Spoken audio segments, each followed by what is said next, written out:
భారత communist party ఈ దేశంలో అవునన్నా కాదన్నా ఈ దేశంలో కమ్యూనిస్టులు అందరికీ కూడా మాతృ సంస్థ తల్లి పార్టీ సిపిఐ తర్వాతనే మిగతా కమ్యూనిస్ట్ పార్టీలు ఆవిర్భవించాయి.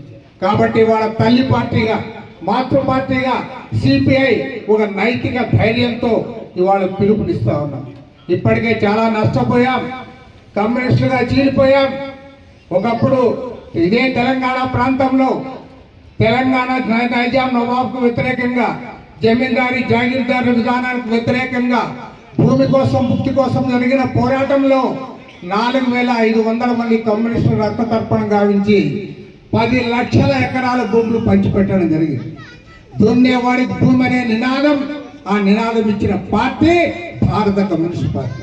అదేవిధంగా కోట్లాది మంది కార్మికుల కోసం, మహిళల కోసం, విద్యార్థుల కోసం, ప్రజల కోసం, పేదల కోసం, అట్టడుగు వర్గాల కోసం, దళితుల కోసం పోరాడిన పార్టీ భారత కమ్యూనిస్ట్ పార్టీ. కాబట్టి ఇవాళ మరి ఇన్ని పోరాటాలు చేసినా ఈ దేశంలో అధికారానికి రాలేదు సరికదా, మన బలం నానాటికి తగ్గిపోయింది. కాబట్టే చెప్తా ఉన్నాం, ఈ దేశంలో అభివృద్ధి నిరోధక ప్రతి మతోన్మాద శక్తులను ఎదిరించడానికి కమ్యూనిస్టులందరూ కూడా సమైక్యం కావాలి. కమ్యూనిస్టు ఉద్యమ పునరేకీకరణ జరగాలి.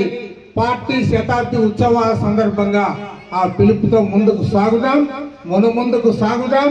తప్పకుండా పోరాడతాం.